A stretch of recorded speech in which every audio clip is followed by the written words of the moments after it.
So I've been really intentional with my social media presence because I want to establish myself, but as people are coming in and like first being exposed to me and my stuff, I want them to look at my Twitter and say, "Oh, he's funny." And then sometimes he like tells us about the stuff that he's doing.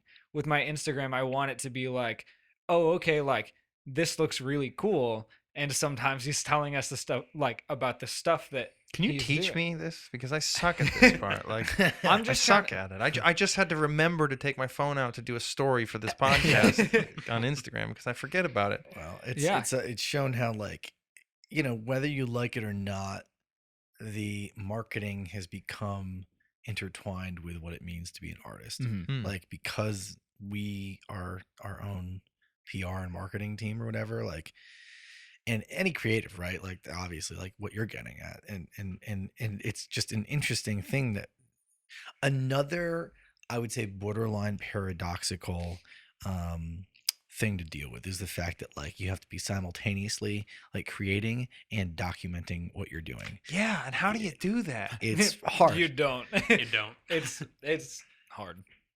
What I mean, for me, the only way that I know how, which I haven't even launched my socials for my artist thing yet. So, like, we'll see. You know what I mean? Like, it could go not as great. I'm excited. But what I found that can be helpful is, like, do all of the marketing work and all of the content creation work, front load that shit as much as possible, store it away.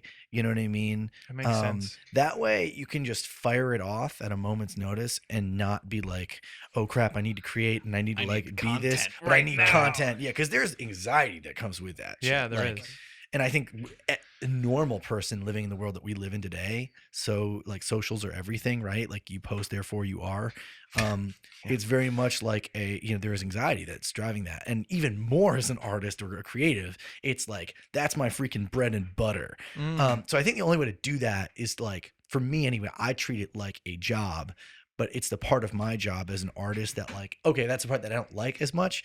At least from like, I love the artistry of like doing content, but like the actual posting and all of that is not as much my bag. But it's like, that's the part of my job that's like I need to do, and front load that and then just like go from there. You know what I mean? Like, It's like disingenuous genuinity. yeah, Yeah. It's Exactly. like it comes from a genuine place. Sure. But like you described, I understand. Like for me, I have a hard time when I feel like I'm catering or like choreographing or like Sure. I don't know if I'm using the right term. Yeah. There's a word I'm looking for that I can't think of. Mm. But when it feels fake, and it's like nothing's actually happening right now. I don't need to Yeah. document this right now. Yeah. But I feel like I haven't posted in a long time. Yeah, so yeah, sure. I have to. Yeah.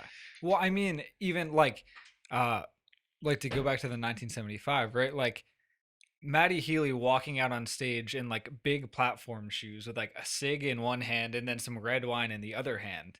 He's doing that because that looks good on Instagram. Mm, Sure.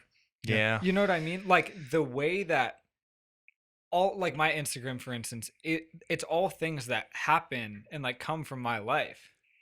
But I'm being specific about the things. I'm curating the things that I'm actually telling other people. Mm-hmm. I think what also helps is having an artist persona.